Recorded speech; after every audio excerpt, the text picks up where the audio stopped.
আসসালামু আলাইকুম। এটিএন বাংলা সংবাদে সবাইকে স্বাগত জানাচ্ছি। আমি সুমনা ঘোষ। শুরুতেই থাকছে বিআরবি কেবল সংবাদ শিরোনাম।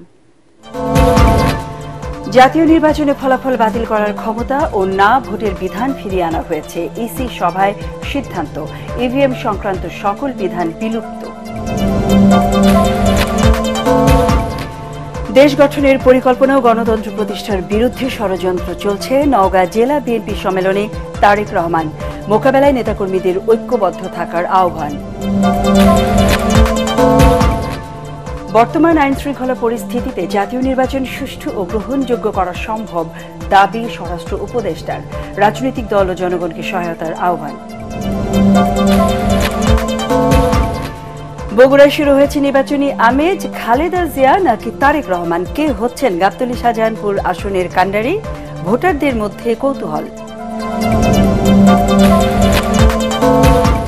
পল্লবীতে পুলিশ হেফাজতে জনির মৃত্যুর মামলায় এসআই জাহিদুরের যাবজ্জীবন কারাদণ্ড হাইকোর্টে বহাল।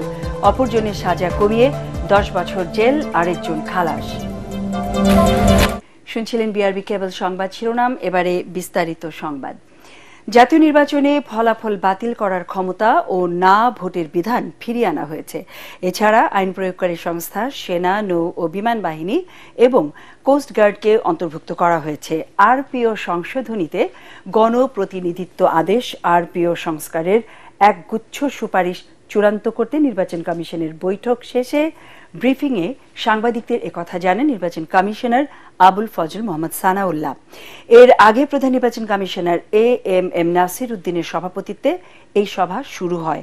তাতে 4 নির্বাচন কমিশনার সহ ইসি সচিব ও সংশ্লিষ্ট কর্মকর্তারা উপস্থিত ছিলেন।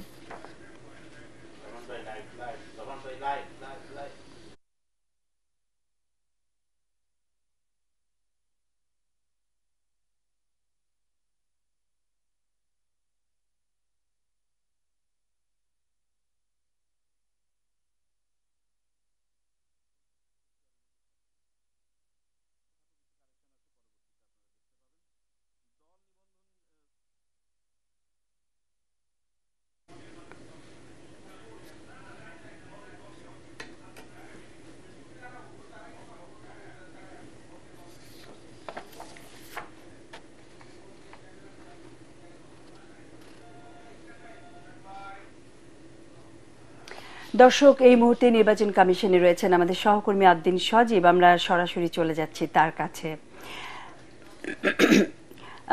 সজীব, নির্বাচন কমিশনের বৈঠকের পরে যে সিদ্ধান্তগুলো হয়েছে সেই সিদ্ধান্তগুলো এখন ব্রিফিং এ সাংবাদিকদের জানানো হচ্ছে। আপনার কাছে কি তথ্য রয়েছে?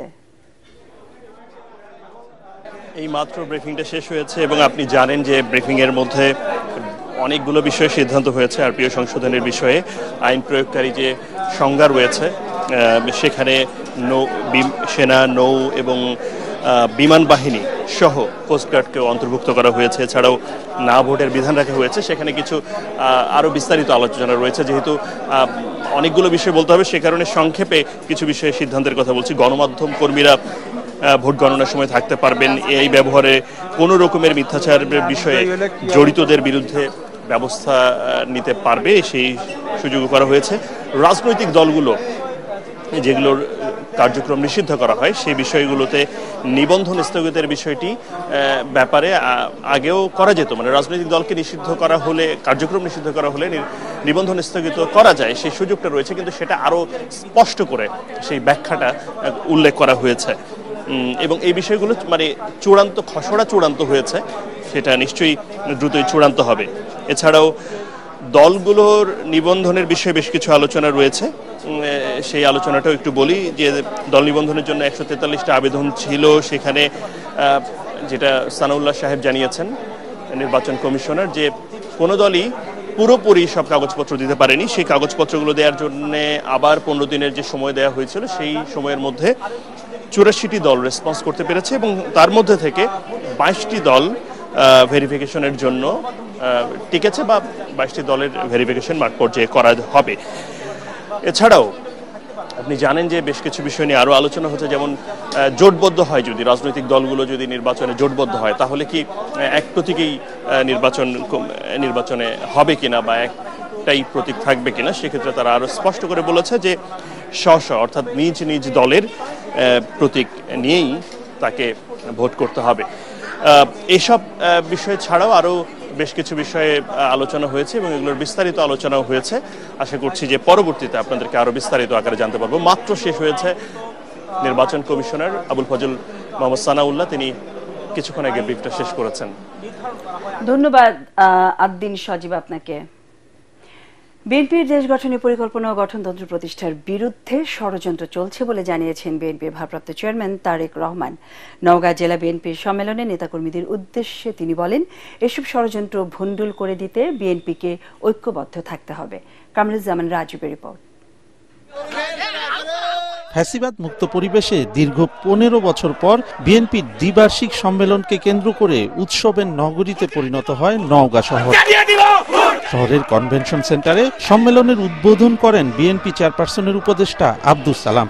দীর্ঘদিন পরে সম্মেলনকে কেন্দ্র করে নেতাকর্মীদের মিলন মেলায় পরিণত হয় সমাবেশস্থল।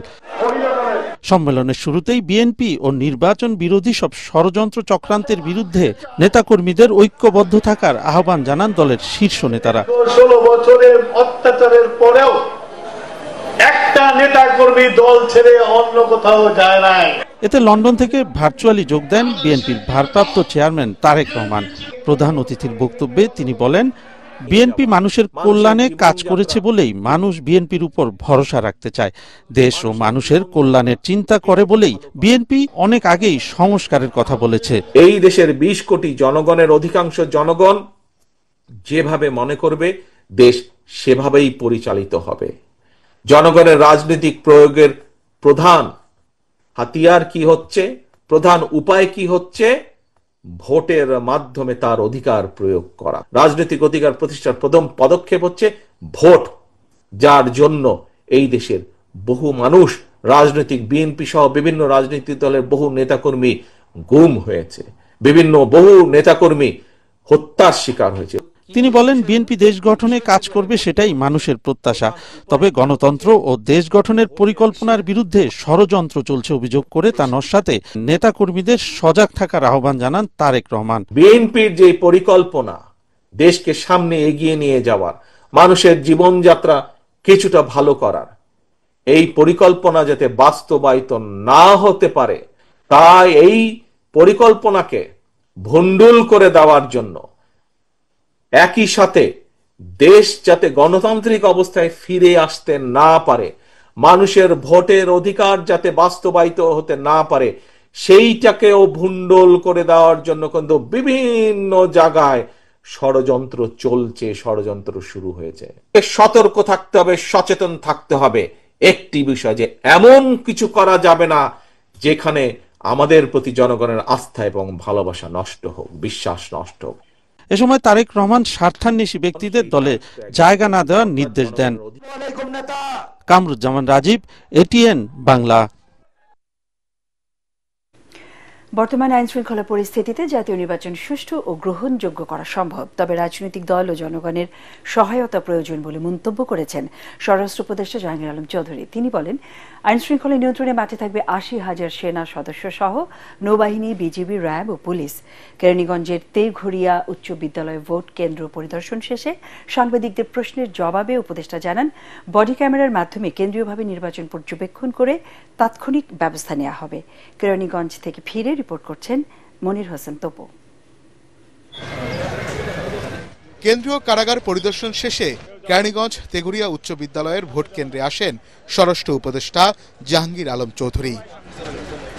পরে ব্রিফিংয়ে তিনি বলেন, সুষ্ঠু, গ্রহণযোগ্য ও উৎসবমুখর পরিবেশে জাতীয় নির্বাচন আয়োজনে সর্বোচ্চ চেষ্টা করে যাচ্ছে সরকার। প্রিজাইডিং অফিসার নির্ভয়ে যাতে ভোট কেন্দ্রে কাজ করতে পারেন, সেজন্য তার নিরাপত্তায় সার্বক্ষণিক একজন আনসার সদস্য থাকবেন। সরকার কিন্তু ইলেকশনে একটা টেন্টেটিভ ডেট বলে দিছে, এখন পার্টিকুলার কোন দিন হবে এটা ইলেকশন কমিশন আপনাদের জানাবে। যেখানে প্রধান উপদেষ্টা বলে দিছে, আপনারা কার কথা আপনারা আশ্বস্ত হবেন? ওনার কথার চেয়ে আর বড় কথা কে বলতে পারবে? তো আল্লাহ দিলে আইন শৃঙ্খলা পরিস্থিতি যে অবস্থায় আছে, আমাদের নির্বাচন করতে কোনো অসুবিধা হবে না। নির্বাচনটা সুস্থ করার জন্য যে পার্টিগুলি পার্টিসিপেট করবে, তাদের সব ধরনের সহযোগিতা এবং জনগণের একটা সহযোগিতা কিন্তু দরকার। এবার আমরা 80,000-এর উপরে সেনাবাহিনী নিয়োগ করব, নৌবাহিনী নিয়োগ করব, সেনাবাহিনী নিয়োগ করব, বিজিবি নিয়োগ করবে এবং র্যাব এবং অন্যান্য বাহিনী তো থাকবে। আইন শৃঙ্খলা বাহিনী পর্যাপ্ত পরিমাণ থাকবে। সাংবাদিকদের প্রশ্নের জবাবে স্বরাষ্ট্র উপদেষ্টা বলেন, নির্বাচনে সহিংসতা প্রতিরোধে অবৈধ অস্ত্র ও সন্ত্রাসীদের আইনের আওতায় আনা হচ্ছে। আরও আমরা 40,000 বডি ক্যাম্প কেনার চিন্তা ভাবনা আছে। এটা পুরা ভোটার কেন্দ্রগুলিতে আমরা যেন নির্বাচনে এক জায়গা থেকে দেখা যায়, এটা একটা সেন্ট্রালি দেখার একটা ব্যবস্থা থাকবে, ওটা থেকে নেওয়া হবে, প্লাস জেলা হেডকোয়ার্টারগুলিও ব্যবস্থা থাকবে। বাজারঘাট দখল ও চাঁদাবাজদের বিরুদ্ধেও কঠোর ব্যবস্থা নেওয়া হচ্ছে বলে জানান স্বরাষ্ট্র উপদেষ্টা। আপনারা কারেক্ট রিপোর্টিং করবেন, যারা এটার সাথে জড়িত তাদের আমরা আইনের আওতায় নিয়ে আসবো। মনির হোসেন তপু, এটিএন বাংলা, কেরানীগঞ্জ। 3 দিনের রাষ্ট্রীয় সফরে মালয়েশিয়া পৌঁছেছেন অন্তর্বর্তী সরকারের প্রধান উপদেষ্টা অধ্যাপক ডক্টর মোহাম্মদ ইউনুস। স্থানীয় সময় রাত 7:50 কুয়ালালামপুরে পৌঁছন তিনি। মালয়েশিয়ার স্বরাষ্ট্রমন্ত্রী সাইফুদ্দিন নাসুসন প্রধান উপদেষ্টাকে বিমানবন্দরে স্বাগত জানান। এরপর সেখানে প্রধান উপদেষ্টাকে গার্ড অব অনার প্রদান করা হয়।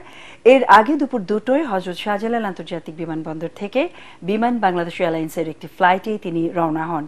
এই সফরে আগামীকাল পুত্রজায়ায় মালয়েশিয়ার প্রধানমন্ত্রীর সঙ্গে দ্বিপাক্ষিক বৈঠক করবেন প্রধান উপদেষ্টা। আলোচনায় রোহিঙ্গা প্রত্যাবাসন, শ্রমবাজার সম্প্রসারণ, গভীর সমুদ্রের সঠিক ব্যবহার, কৃষি ও দ্বিপাক্ষিক বাণিজ্য জোরদারের বিষয়গুলো গুরুত্ব পাবে। রোহিঙ্গা প্রত্যাবাসনে মালয়েশিয়া ও আসিয়ানভুক্ত দেশগুলোকে আরও সক্রিয় ভূমিকা নেওয়ার আহ্বান জানানো হবে। এছাড়াও সফরে মোট 5টি সমঝোতা স্মারক স্বাক্ষরিত হবে। বগুড়ায় চায়ের দোকান থেকে রাজপথ সবখানেই শুরু হয়ে গেছে নির্বাচনী আমেজ। তবে সংসদ নির্বাচন এলেই বিশেষভাবে আলোচনায় আসে বগুড়া 7 আসন। বিএনপির প্রতিষ্ঠাতা শহীদ রাষ্ট্রপতি জিয়াউর রহমানের জন্ম গাবতলীর মাটিতে। স্বামীর এই আসন থেকে লড়াই করেই কয়েকবার সরকার গঠন করেছিলেন বেগম খালেদা জিয়া। এবার দেশের ভিন্ন এক রাজনৈতিক প্রেক্ষাপটে হতে যাওয়া নির্বাচনে কে হবেন বিএনপির প্রার্থী, তা নিয়েই কৌতূহল স্থানীয় ভোটারদের। বগুড়া থেকে আজিজুল হাকিম রুমনের পাঠানো তথ্য ছবিতে আরও জানাচ্ছেন শরীফুল ইসলাম।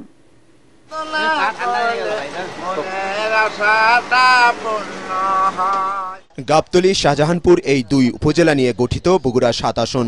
1979 সালে প্রথমবারের মতো এখান থেকে বিজয়ী হয় বিএনপি। যদিও মাঝে নির্বাচনগুলোতে আসন হারালেও 1991, 96 ও 2001 টানা 3 নির্বাচনে জয় পান বিএনপি চেয়ারপারসন বেগম খালেদা জিয়া। তখন থেকেই বিএনপির ভবিষ্যতের প্রধানমন্ত্রীর আসন নামে পরিচিত বগুড়া 7। যদি ফেয়ার নির্বাচন হয়, আমাদের বিএনপির প্রার্থী অপোজিটে যে প্রার্থী থাকবে তার জামানত বাজেয়াপ্ত হবে এই গাবতলী উপজেলা থেকে। আগামী নির্বাচনে বিশেষ করে বগুড়ায় বা আমাদের এলাকায় কোথাও ভোট দিতে যাবে না এরকম হবে না। ভোট সবাই দিতে যাবে এবং ভোটটা ধানের শীষের পক্ষেই দেবে ইনশাআল্লাহ। শেখ হাসিনার অধীনে 2014, 2018 এবং সবশেষ 2024 সালে বিতর্কিত 3টি জাতীয় নির্বাচনের একটি ছাড়া বাকিগুলোতে অংশ নেয়নি বিএনপি। স্থানীয় নেতাকর্মীদের দাবি, বিএনপি না থাকায় ভোটের মাঠ ছিল একতরফা। কখনোই বাংলাদেশের সাথে গাদ্দারি করে জিয়া পরিবার পালিয়ে যায়নি। সুতরাং এই আস্থার জায়গায়, বিশ্বাসের জায়গাটা মানুষের তৈরি হয়েছে এবং আমি মনে করি যে অবশ্যই জিয়া পরিবারের সাথে এই এলাকার মানুষ আগের চাইতে আরো বেশি তারা সম্পৃক্ত রয়েছে। আলোচিত এই আসনে মোট ভোটার প্রায় 6 লাখ। তরুণ ও নারী ভোটারের সংখ্যাও দিন দিন বাড়ছে। পরিবর্তিত রাজনৈতিক প্রেক্ষাপটে নতুন নির্বাচনে ভোটারদের মন জয়ের চেষ্টায় স্থানীয় বিএনপি। তবে বিএনপির ঘাঁটি বা দুর্গ হিসেবে পরিচিত এই আসন থেকে কে লড়বেন তা নিয়ে চলছে জোর আলোচনা। জিয়া পরিবার তাদের পরীক্ষিতভাবে এই জেলার জন্য, এই আসনগুলোর জন্য যে অবদান রেখেছেন সেটা মানুষের মনে আছে এবং আমরা আশা করছি যে দেশনায়ক তারেক রহমান সাহেব তিনি হয়তো এই আসন থেকে নির্বাচন করবেন, এটাই জনগণের প্রত্যাশা। স্বৈরাচার শেখ হাসিনার পতনের পর নতুন বাংলাদেশে ইউনূস সরকারের অধীনে ফেব্রুয়ারিতে হতে যাচ্ছে 13তম সংসদ নির্বাচন। এরই মধ্যে বগুড়া 7 আসনে প্রার্থী চূড়ান্ত করেছে জামায়াত। প্রতিদ্বন্দ্বিতা করবে জুলাই গণঅভ্যুত্থানে নেতৃত্ব দেওয়া তরুণদের দল এনসিপিউ। 50 বছর দেখলাম, 52 বছর দেখলাম, এর পরিবর্তন চাই, আর নয়। সেই আমার বিশ্বাস যে যুবকেরা, সাধারণ জনগণ পরিবর্তনে বিশ্বাসী, পরিবর্তনের কথা নিয়ে আমরা ময়দানে যাচ্ছি। বগুড়া 7 যেন দেশের রাজনীতির এক প্রতীকী লড়াই। তাই সবার কৌতূহল, আবারও কি এখানকার হাল ধরবেন বিএনপি চেয়ারপারসন বেগম খালেদা জিয়া, নাকি ছেড়ে দেবেন ছেলে তারেক রহমানের হাতে? শরীফুল ইসলাম, এটিএন বাংলা। জুলাই আগস্টে গণ অভ্যুত্থানে রাজধানী চাঁখারপুলে 10ম শ্রেণীর ছাত্র আনাস সহ 6 জনকে হত্যা মামলায় ট্রাইব্যুনালে সূচনা বক্তব্য উপস্থাপনের পর সাক্ষ্য গ্রহণ চলছে। সাক্ষ্য দিচ্ছেন শহীদ আনাসের বাবা শাহরিয়ার খান পলাশ। বিচারপতি গোলাম মুর্তজা মজুমদারের নেতৃত্বাধীন 3 সদস্যের আন্তর্জাতিক অপরাধ ট্রাইব্যুনাল 1-এ সকালে সূচনা বক্তব্য উপস্থাপন করেন চিফ প্রসিকিউটর তাজুল ইসলাম। এ সময় তিনি বলেন, এই বিচার কোনোভাবেই থামানো যাবে না। জুলাই গণহত্যার সাথে জড়িত কেউ ছাড় পাবে না বলেও মন্তব্য করেন তিনি। এই মামলার 8 আসামির মধ্যে গ্রেপ্তার হয়ে কারাগারে থাকা 4 আসামি শাহবাগ থানার সাবেক পরিদর্শক মোহাম্মদ আরশাদ হোসেন এবং 3 কনস্টেবল সুজন হোসেন, ইমাজ হোসেন ইমন ও নাসিরুল ইসলামকে সকাল 9:30টার দিকে ট্রাইব্যুনালে হাজির করা হয়। আজকে এই মামলার সূচনা বক্তব্যের মাধ্যমে সাক্ষ্য গ্রহণ শুরু হয়েছে। প্রত্যক্ষদর্শী সাক্ষী, শহীদ পরিবারের সদস্যরা, যারা মামলার ভিকটিম, যারা আহত হয়েছেন, যারা ঘটনাস্থলে প্রেজেন্ট ছিলেন, তারা সাক্ষী দিবেন। মামলার নানা রকমের ভিডিও এভিডেন্স, ভিডিও ফুটেজ, সেগুলোই মামলার অকাট্য দলিল প্রমাণ। এর বাইরে বিএনপির কমিশনের ওয়্যারলেসের মাধ্যমে অধস্তন অফিসারদেরকে কিভাবে চাইনিজ রাইফেল ব্যবহার করে বিক্ষোভকারীদের গুলি করে হত্যা করার নির্দেশ দিয়েছিলেন, সেগুলো আমরা জব্দ করে আদালতে উপস্থাপন করেছি, যেগুলোর মাধ্যমে আসামিদের অপরাধ প্রমাণিত হবে। ঢাকার পল্লবীতে 2014 সালে পুলিশ হেফাজতে ইশতিয়াক হোসেন জনির মৃত্যুর আলোচিত মামলায় পল্লবী থানার তখনকার এসআই জাহিদুর রহমানের যাবজ্জীবন কারাদণ্ড বহাল রেখেছে হাইকোর্ট। এএসআই রাশিদুল হাসানের যাবজ্জীবন কারাদণ্ড কমিয়ে 10 বছরের জেল এবং পুলিশের সোর্স রাসেলকে খালাস দিয়েছে উচ্চ আদালত। বিচারপতি এস.এম. কুদ্দুস জামান ও বিচারপতি এ.কে.এম. রবিউল হাসানের দ্বৈত বেঞ্চ এই রায় দেন। এছাড়া আপিল না করায় যাবজ্জীবন সাজা বহাল রয়েছে পলাতক এএসআই কামরুজ্জামানের। এই রায়ে পুরোপুরি সন্তুষ্ট নন বলে জানিয়েছেন জনির পরিবার। জানান, নিরাপত্তাহীনতায় ভুগছেন তারা। হুমায়ুন চিশতি রিপোর্ট।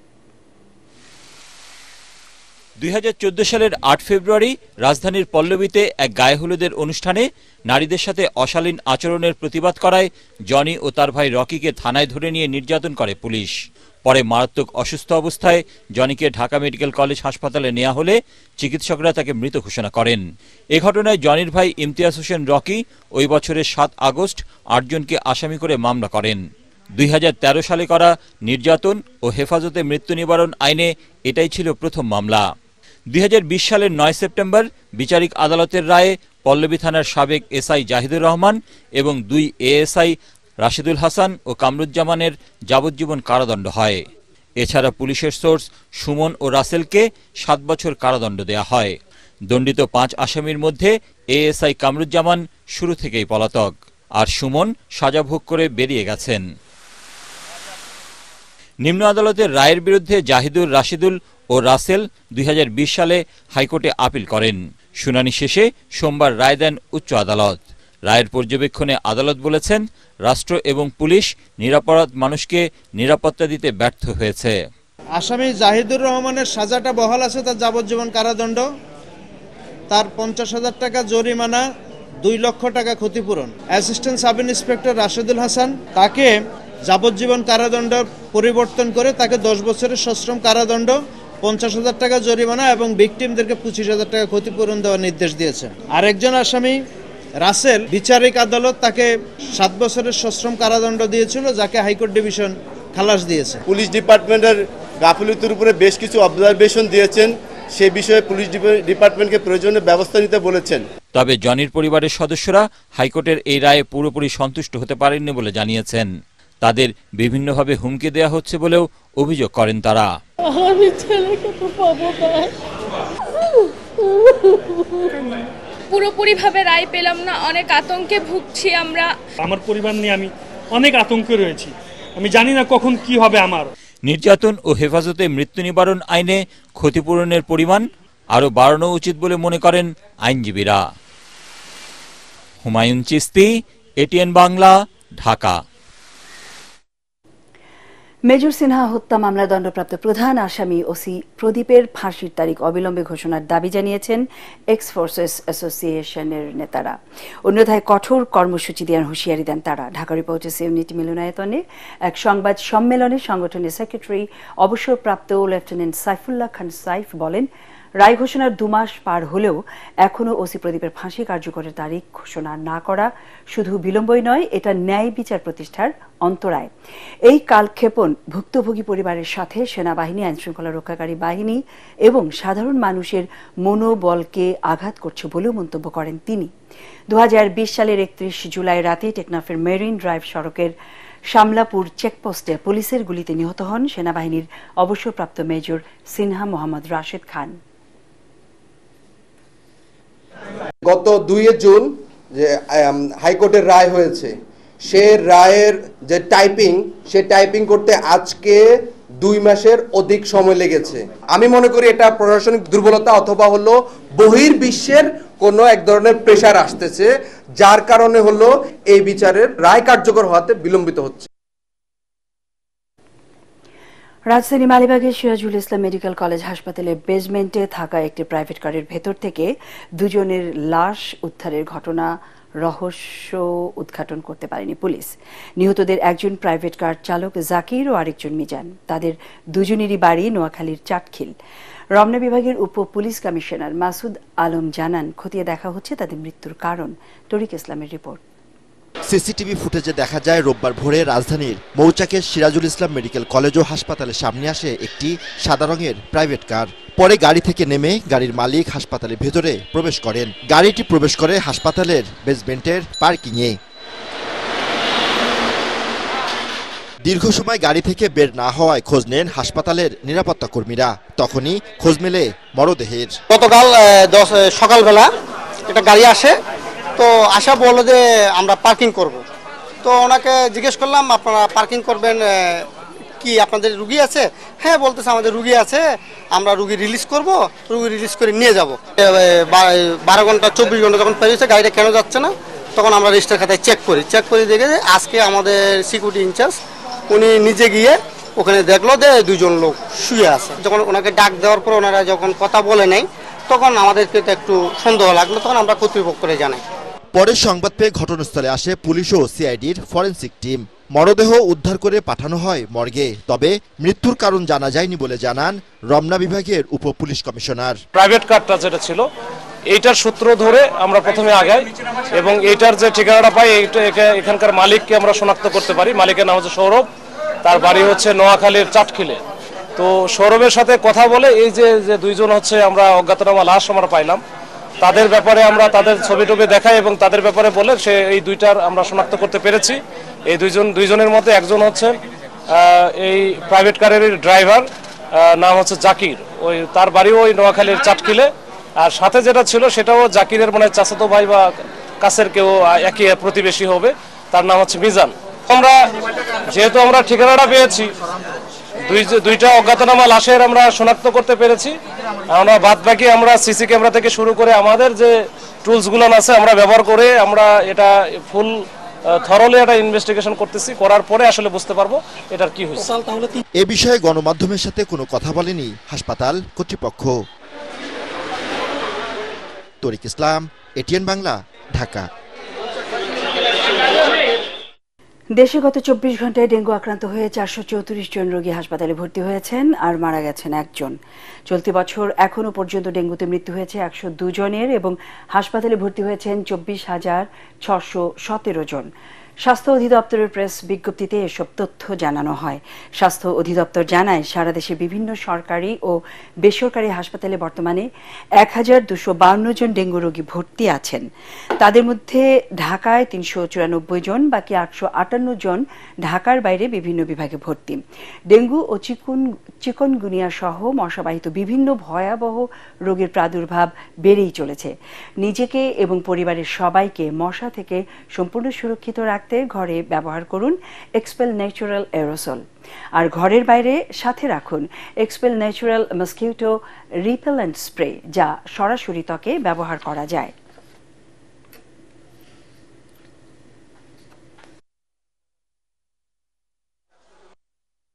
এক্সপেল এর নতুন formula RPM day dual action. ঘরের মশা বাঁচবে না, বাইরের মশা আসবে না।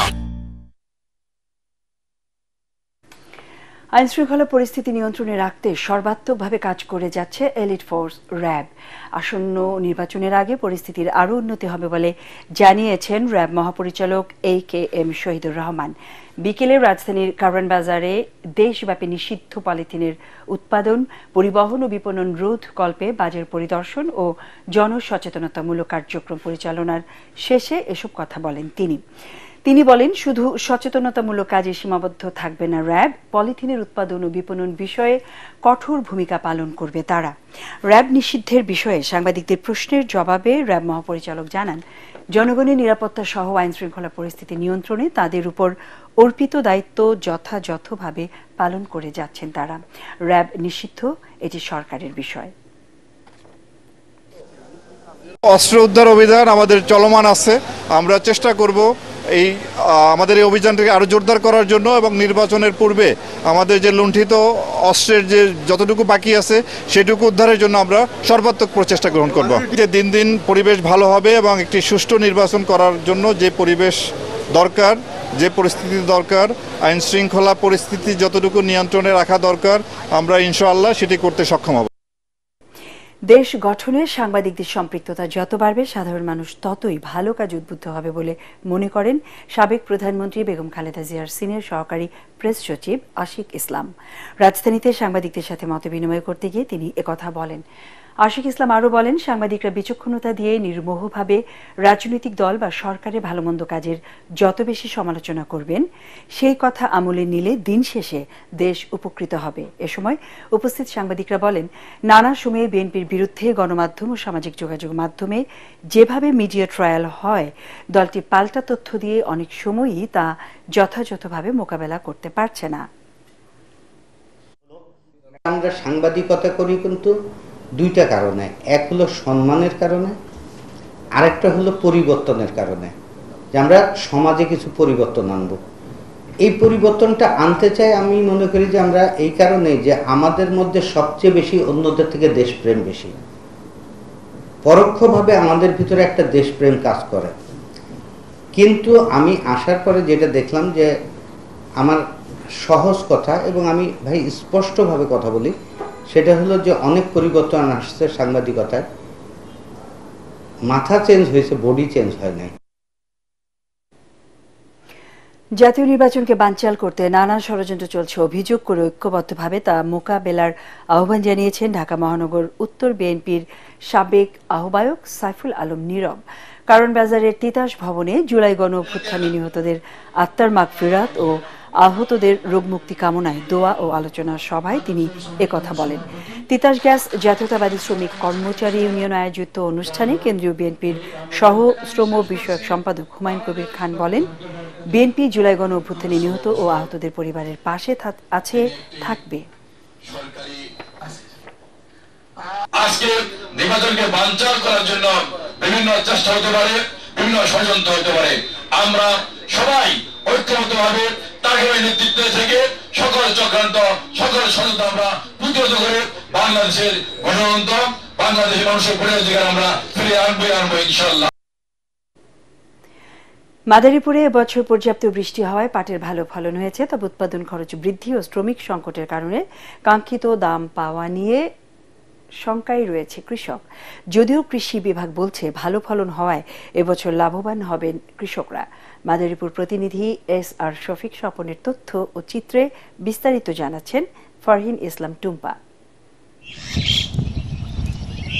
মৌসুমের শুরুতে মাদারীপুরে পর্যাপ্ত বৃষ্টি না থাকলেও পরবর্তীতে প্রচুর বৃষ্টি এবং আবহাওয়া অনুকূলে থাকায় এবার ভালো ফলন হয়েছে পাটের।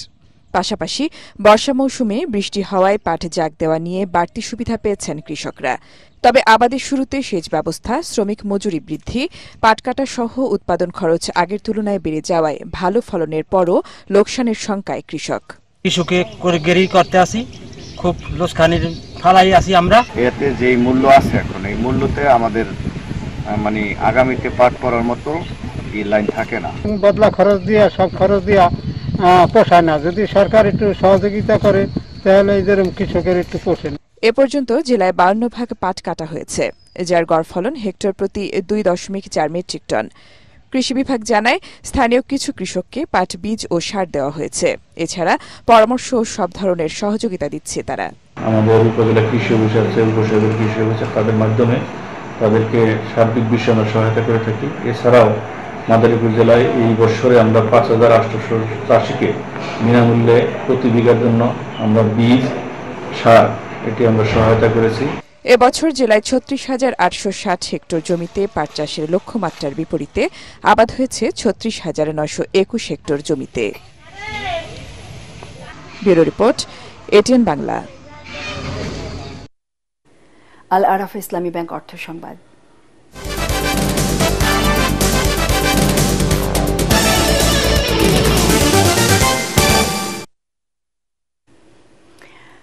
মাসের জন্য নিউমুরিং কন্টেইনার টার্মিনাল পরিচালনার দায়িত্ব চিটাগাং ড্রাই ডককে দেওয়া হলেও বিদেশি অপারেটর নিয়োগে আগ্রহী সরকার।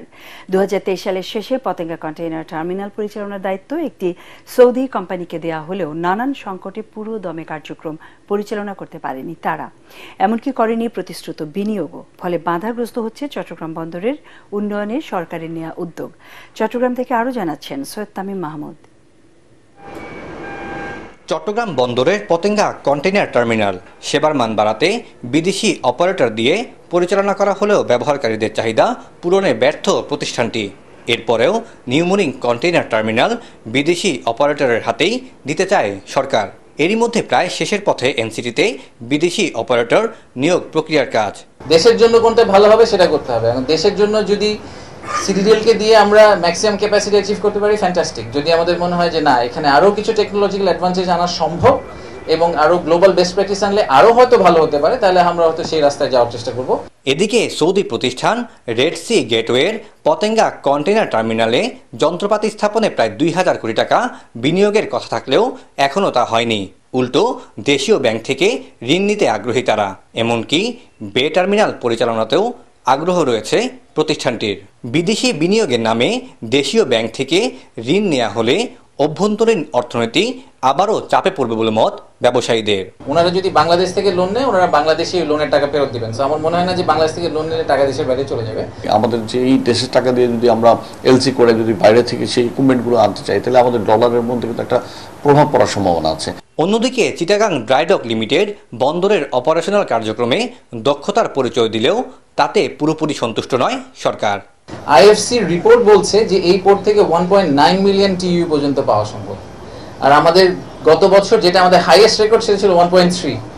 এখন অলরেডি সিডিডিএল এটাকে প্রজেকশন বলছে যে তারা এটার উপরে চলে যাবে।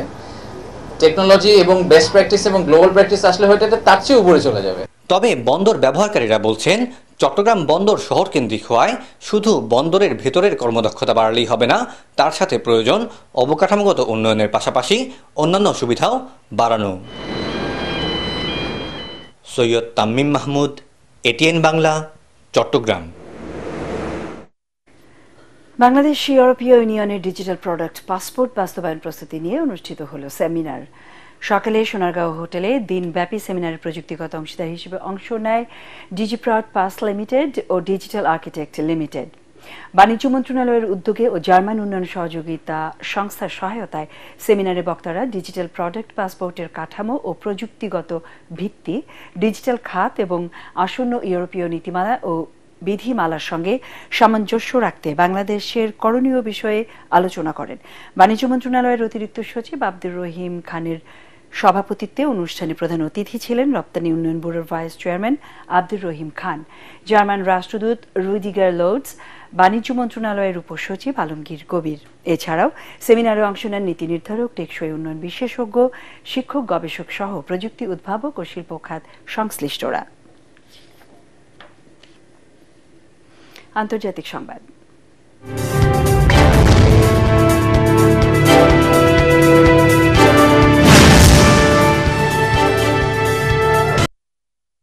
ভারতের রাজধানী দিল্লিতে নির্বাচন কমিশনের নিরপেক্ষতা ইস্যুতে বিক্ষোভ চলাকালে কংগ্রেস নেতা রাহুল গান্ধী ও প্রিয়াঙ্কা গান্ধী সহ বিরোধী দলীয় সংসদ সদস্যদের আটকের কয়েক ঘণ্টা পর তাদের ছেড়ে দিয়েছে পুলিশ।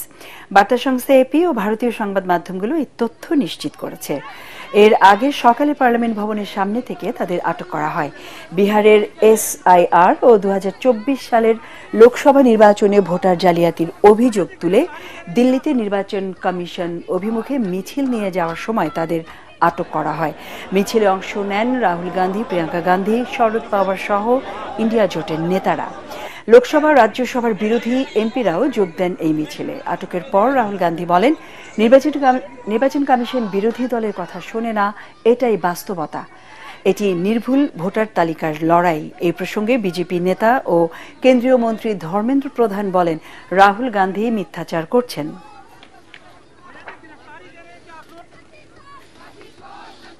এবারে খেলার খবর।